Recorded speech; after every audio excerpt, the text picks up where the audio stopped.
650 caliber rounds. 20 seconds of continuous heavy machine gun fire. They pumped everything they had into it. Bullets tore through organs, shredded flesh, emptied every drop of blood from its body. And it didn't stop, didn't slow down, didn't even acknowledge the damage.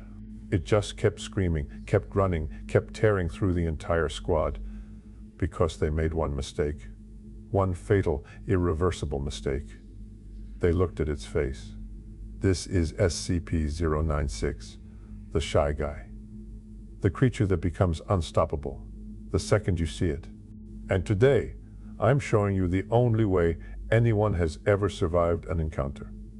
But first, you need to understand something. This thing fought SCP-682, the unkillable reptile, for 27 hours straight. Subscribe, because what I'm about to reveal gets so much worse. Let me tell you exactly how to survive SCP-096, because the Foundation has tested every method, every weapon, every strategy, and only O1 technique works. Rule 1. Never look at the face. Not in person, not in photos, not in videos, not even artistic renderings if they're accurate enough.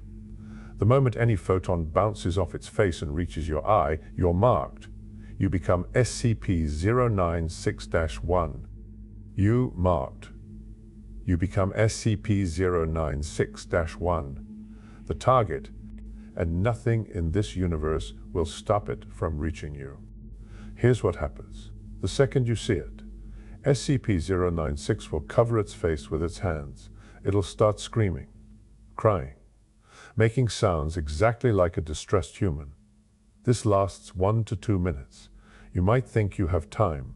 You might think you can run, hide, escape. You can't. That screaming, that's not panic. That's preparation. After 2 minutes, it stands up, and it runs. Its speed varies based on distance and obstacles. It's been clocked at 35 kilometers per hour, but that's just the minimum. When it needs to move faster, it does. No maximum speed has ever been recorded because anyone measuring is usually dead before they can finish.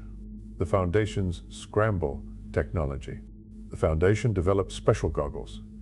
SCRAMBLE technology, facial recognition software that detects SCP-096's face and blurs it before your brain can process the image. Sounds perfect, right? It failed. Catastrophically. The microprocessor picks up the face for a split second, a fraction of a moment. Your conscious mind never sees it. But SCP-096 knows. Somehow, it detects that recognition, that quantum moment of observation, and it still marks you as 096-1. The goggles don't save you. They just make you think you're safe while you're actually being hunted. The Owen Lee method, that works. Physical barrier. A bag over its head. Sounds simple, but here's the catch. You have to approach it without looking at its face. You have to move while it's docile, while it's sitting, crying, unaware. One person successfully did this. Captain of Zulu 9. Bravo. He approached from behind, put the bag over its head, and the creature just sat down, became completely passive. That's the secret. SCP-096 doesn't hunt when its face is covered. It doesn't rage. It just exists. Docile. Containable. The Foundation keeps it in an airtight steel cube. No windows, no cameras inside, no way for anyone to accidentally see its face. The creature paces the eastern wall constantly, never sleeping, never eating, never drinking, just pacing, waiting for the next time someone sees. Make sure you're following, because what I'm about to show you next proves why even the Foundation wants this thing terminated, why doctors have formally requested permission to destroy it, and why that request was denied. The Foundation needed to know SCP-096's limits. How far would it travel? Could extreme depth stop it? Could distance protect you? They designed an experiment, D9031, a death row inmate, former tattoo artist. They put him in a bathysphere, lowered him into the Tonga Trench off the coast of New Zealand, 10,800 meters deep. The pressure at that depth crushes submarines. The darkness is absolute. The cold is lethal. They gave him photographs, told him to describe them. The first photo showed an empty cell, safe. The next photo showed SCP-096's face. The moment he looked at it, the creature knew. From its containment cell, thousands of kilometers away, it knew someone had seen its face. It entered rage state immediately, covered its face, started screaming. Then it started running. The Foundation tracked it, watched it tear through walls, buildings, obstacles, watched it run across mountains, through cities. It reached the coast, and it didn't stop. It entered the ocean, dove, descended. The pressure that crushes steel submarines, it meant nothing. The creature kept going down, down, down, into complete darkness. D9031 lasted longer than expected. He had time to report what he was seeing, time to understand what was coming. And then SCP-096 reached him, at the bottom of one of the deepest trenches on Earth, in complete darkness, under pressure that should pulverize organic matter. It found him. It killed him. It consumed him. When the Foundation retrieved the bathysphere, there was no trace of D9031, just blood, lots of blood, and claw marks on the inside of the steel sphere. Something had been trying to get out, or something had gotten in and was trying to get the pieces of him out. This is when the Foundation understood. Geography means nothing. Barriers mean nothing. Distance, depth, pressure, temperature, none of it matters. If you see SCP-096's face, you're already dead. You just don't know it yet. The 27-hour fight. But here's what really terrifies Foundation researchers. They tested SCP-096 against SCP-682, the hard-to-destroy reptile, the creature that adapts to everything, the monster that survived being thrown into the sun.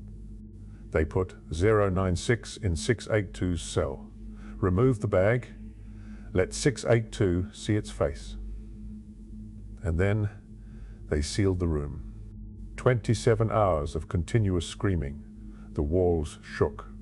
The entire facility felt the impact. When they finally opened the cell, both creatures were severely wounded. SCP-682 was missing 85% of its body mass, reduced to a skeleton with organs. SCP-096 was huddled in the corner, whimpering. But here's the twist. When they tried to repeat the experiment, SCP-096 refused. It saw 682 and immediately turned away, started jumping, clawing at its own face, screaming, like it was terrified, like it remembered, like it learned that some things fight back hard enough to make even an unstoppable force reconsider. So that's SCP-096, the shy guy, the creature that will hunt you across oceans and continents if you see its face. The anomaly that survived 27 hours fighting the unkillable reptile. The entity that can't be stopped, can't be reasoned with, can't be escaped. But here's the question that keeps me awake at night. Here's what the Foundation doesn't want you to think about. What if SCP-096 isn't hunting you because it's angry? What if it's hunting you because it has to? Think about it. It covers its face. It cries. It shows extreme emotional distress. Like it doesn't want to do this. Like every time someone sees its face, it's forced into a state it can't control. What if SCP-096 is the victim? What if the real SCP is whatever's controlling it? Whatever makes it kill when its face is seen, because the Foundation found something in recent tests. Brain scans, neural patterns. There's something else in SCP-096's head. Something parasitic. Something that might be pulling the strings. And if that's true, if there's something making it kill, then how many other SCPs are the same? How many creatures in Foundation custody are actually victims of something worse? Something we haven't detected yet? Next video, we're investigating SCP-049, the Plague Doctor, the entity that claims it's curing people when it turns them into zombies. And I'm going to show you evidence that suggests it might actually be telling the truth, that there's something invisible infecting humanity, and the Plague Doctor is the only thing trying to stop it. Hit subscribe, drop a like if this terrified you, and remember, if you ever see a pale, skinny humanoid sitting in the corner with its hands over its face, do not investigate, do not photograph it, do not try to help, just turn around, walk away. And pray you didn't see its face in your peripheral vision. Because if you did, you've got about 2 minutes before the screaming starts. And after that, there's no escape. There's no survival. There's only the sound of something running toward you that will never stop.